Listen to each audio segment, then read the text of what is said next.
आवाम से ये गुजारिश करता हूँ कि वो आगे आने वाले इलेक्शन में ये ध्यान रखें कि जो चीज़ें हमने बना दी है या पानी दे दिया है इसको बचाया कैसे जाए। भगवान टौरे का भाई यशवंत टौरे और प्रकाश टौरे दोनों डाइंगों में पानी बेच रहे हैं।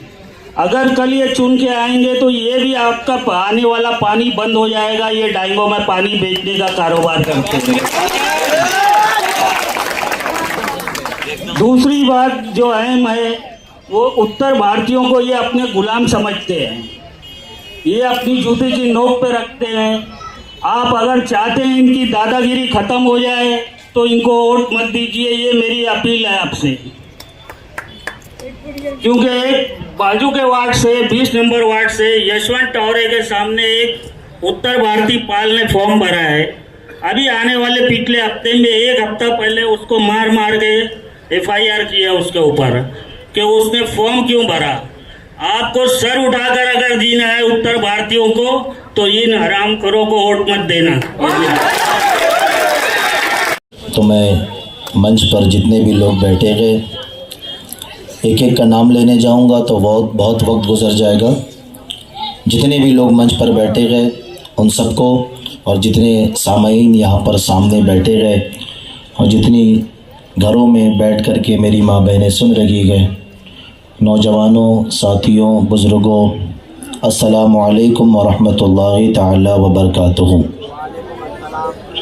देखो, मंच कोई भी हो, हमें इस्लाम जो सिखाता है उस तरीके पे अमल करना है। तो मैंने सलाम किया। अगर आपके सबकी इंशाअल्लाह आवाज़ आएगी तो मुझे ऐसा लगेगा कि आप सब लोग बेदार गए और सुन रहे हैं। अस्सलामु अलैकुम वरहमतुल्लाह। अब सलाम करने से मोहब्बत बढ़ती है, क्या बढ़ती है? मैंने सलाम किया, आपने जवाब दिया, तो अब आपके दिल के अंदर का दरवाज़ा खुल गया। तो अब मेरी बात डायरेक्ट अंदर जाएगी, है ना। मुझसे पेशतर बहुत से लोगों ने इज़हार ख़याल किया। अदनान भाई ने, डॉक्टर साहब ने, हमारे आली जनाब मौसूफ़, उनका नाम मैं नहीं जानता, उन्होंने, मेरे बाद भी कई लोग बोलेंगे। बात को मुख्तसर करते हुए बस इन अशार के साथ मैं अपनी गुफ्तगू का आगाज़ करूँगा कि मज़हब के नाम पर जुल्म सितम हम नहीं करते। मज़हब के नाम पर, अगर मेरी बात पसंद आए तो, मेरी इन अशार अगर पसंद आए तो इसका दाद देना कि मज़हब के नाम पर जुल्म सितम हम नहीं करते, वफा की आड़ में यारो सियासत हम नहीं करते। मज़हब के नाम पर जुल्म सितम हम नहीं करते, वफा की आड़ में यारो सियासत हम नहीं करते, और ज़मीन के अंदर भी जाते हैं तो हम गुस्ल करके वतन की मिट्टी को नापाक यारो हम नहीं करते। वतन की मिट्टी को नापाक यारो हम नहीं करते। और कल मंच पर मैंने जो शेर पढ़ा था वो फिर से आपके सामने रखूंगा, क्योंकि सारा हाल आपने सुन लिया है। हमारे अदनान भाई ने भी बताया, हमारे डॉक्टर साहब ने भी बताया। मैं मुख्तसर में आपको बताऊं, कुछ लोग मेरी वीडियो भी चला रहे गए कि देखो ये हिंदू मुसलमान के खिलाफ बोल रहे हैं।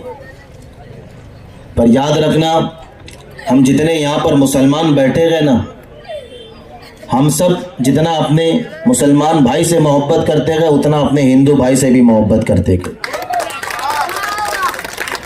लेकिन कौन हिंदू और कौन मुसलमान, मैं तो आम ऐलान करता हूं, आज सियासत के नाम पर, अभी इलेक्शन आया, वार्ड नंबर 19 में कुछ लोग खड़े हो गए। अभी बात समाजवादी की चली थी तो बात को रोक करके पहले वो बता दूं, हमारे जो हिंदुस्तान, हमारे भिवंडी शहर के जो कायद बनते थे, क्या थे, जिन्हें कायदे भिवंडी कहा जाता था, वो अपने आगे लक़ब लगाते थे कि मैं कायदे भिवंडी हूँ। समाजवादी पार्टी ने उनकी झोली में भिवंडी को डाल दिया था। डाला था कि नहीं डाला था? अरे बोलो भाई, डाला था कि नहीं? आप लोग डर रहे हो? शकील भाई पापा और नुमान भाई बैठे और इरफान भाई भी बैठे कि नहीं? और मुख्तार भाई तो हमारे मुख्तार भाई तो लश्कर लेकर के ही चलते गए। लोग आस्तीन ऊपर करते हैं, ये बिना आस्तीन वाली पहनते हैं। कुछ लोग आस्तीन वक्त पर ऊपर करना पड़ता है, मुख्तार भाई हमेशा तैयार रहते, इसके लिए बिना आस्तीन की पहनते हैं कि जरूरत ही ना पड़े ऊपर करने की। सामने वाला खुद ही देख करके डर जाए तो डरने की जरूरत। तो मैं बता रहा था कि भिवंडी को हमारे जो कायद बनते थे उनकी झोली में डाला गया था, जो मुसलमानों के रहनुमा बन करके आए थे। बाद में क्या हुआ? समाजवादी को कितनी तरक्की मिली आपने देखा।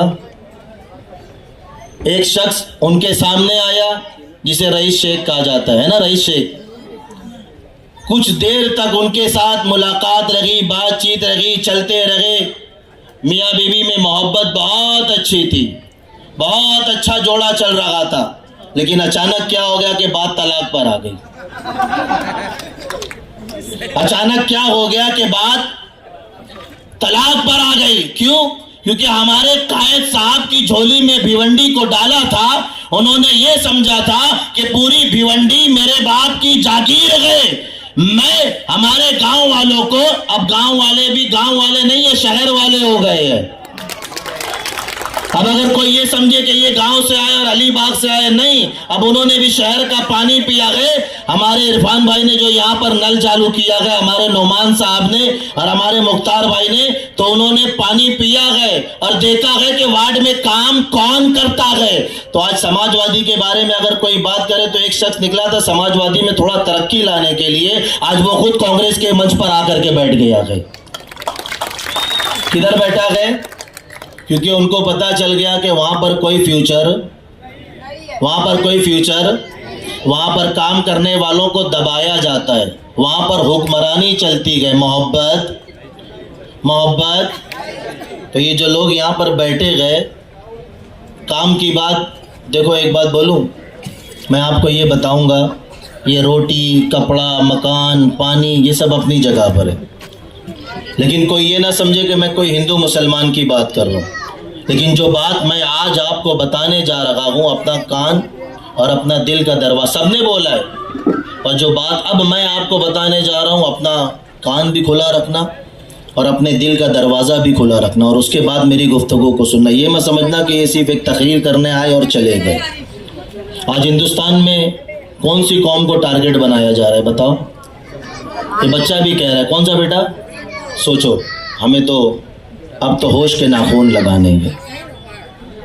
अब हमें सोचना चाहिए कि हमारे कौम का छोटा सा बच्चा जो अभी बालिग भी नहीं हुआ है, जिसकी उम्र अभी 10 से 12 साल होगी, लेकिन मैंने सवाल किया कि किस कौम को निशाना बनाया जा रहा है, उसने कहा मुसलमान। अरे वो लोग जो वोट के नाम पर जब वक्त आता है तो हमारे पैनल में आकर के खड़े होते हैं, हमारी क़यादत को अपनी क़यादत बनाने की कोशिश करते हैं। मेरे दोस्तों, मैं उन तक ये पैगाम पहुंचाना चाहता हूं कि अभी भी भिवंडी शहर में हमारे कायद जिंदा है, और जो कांग्रेस पार्टी के अंदर मौजूद है, हमें किसी भाड़े के कायद की जरूरत नहीं है।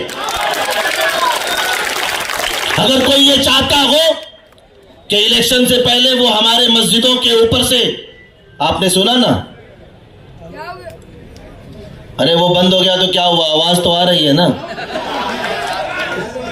वो बंद हो गया तो क्या हुआ?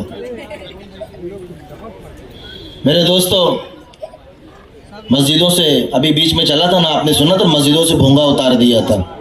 अरे बोलो,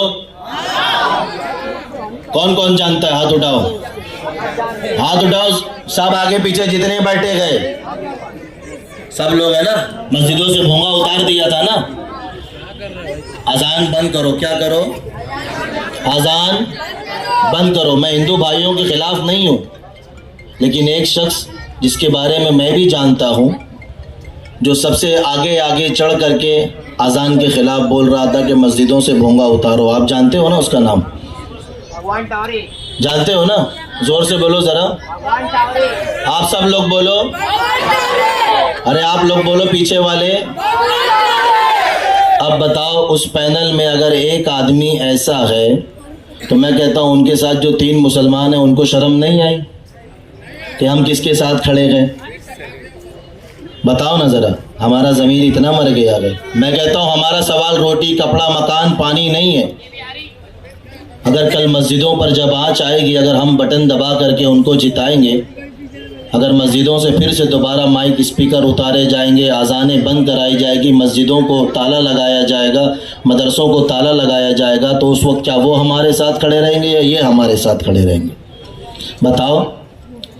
पानी नहीं, पानी तो अल्हम्दुलिल्लाह मुसलमान इतना गैरतमंद है कि वो अपने ऊपर किसी का एहसान बर्दाश्त नहीं करता।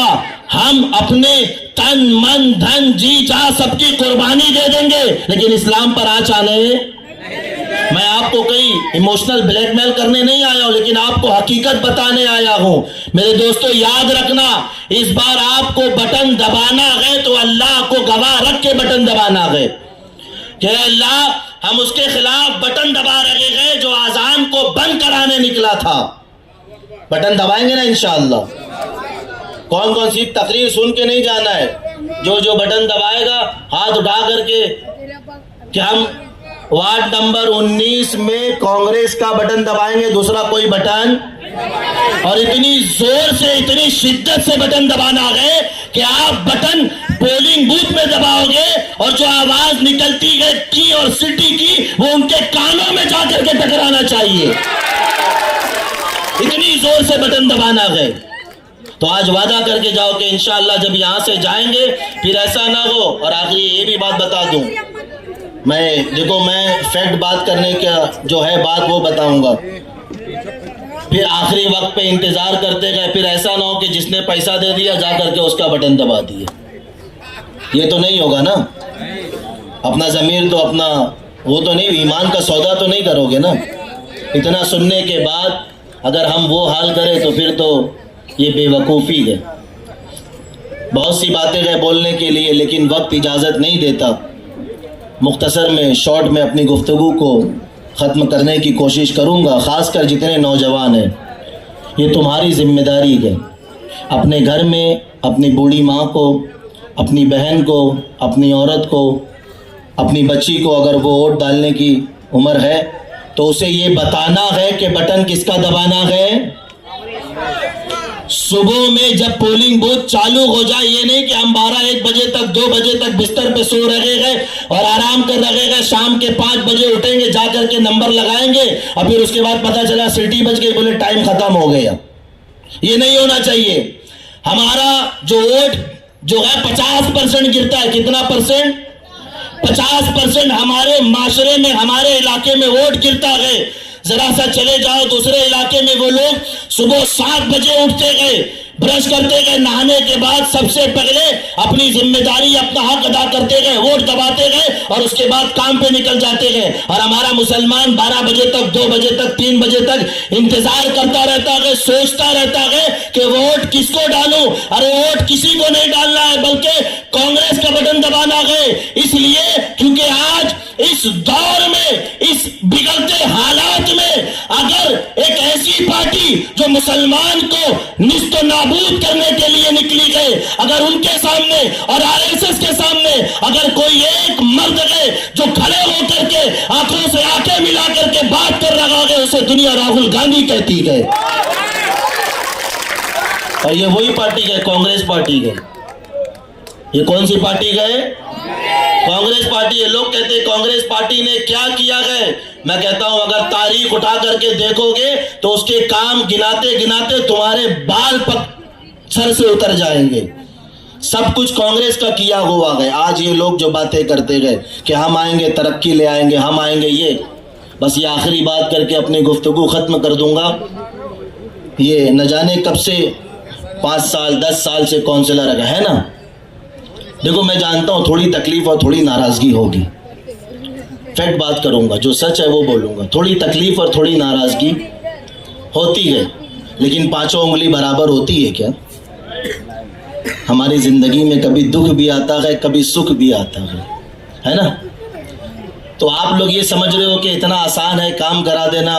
मेरे दोस्तों ये अपनी पूरी कोशिश करते हुए और आगे भी इंशाल्लाह कोशिश करेंगे। पर मैं जिस भिवंडी को देखा था और देखता हूँ, मैं भी, आप भी यहाँ पैदा हुए, मैं भी यहाँ पैदा हुआ हूँ, मैंने भी देखा है। पर अल्हम्दुलिल्लाह पहले पानी के जो हालात थे अब वैसे हालात नहीं है। तो ये किसने कराया? क्या कोई जिन्नात आकर के लाइन डाल के चला गया? जो नगर सेवक थे, जो जिम्मेदार थे, उन्हीं लोगों ने काम कराया है ना। तो अब हमारी जिम्मेदारी का वोट किसको देना है? जोर से बोलो, किसको देना है? और जोर से, किसको वोट देना है? इनकी शक्ल को और इनके चेहरे को देख करके नहीं, बल्कि पंजे के निशान को देख करके। और हमारे अभी डॉक्टर साहब ने कहा ना कि अजमेर का टिकट बांट रखे गए, तो उसमें से मैं एक बात बता दूं, मेरे वालिद साहब ने मुझे बताया था और वही बात मैं आज आपको बताने जा रहा हूं। शायद आप लोग जानते होंगे, जो हिंदुस्तान में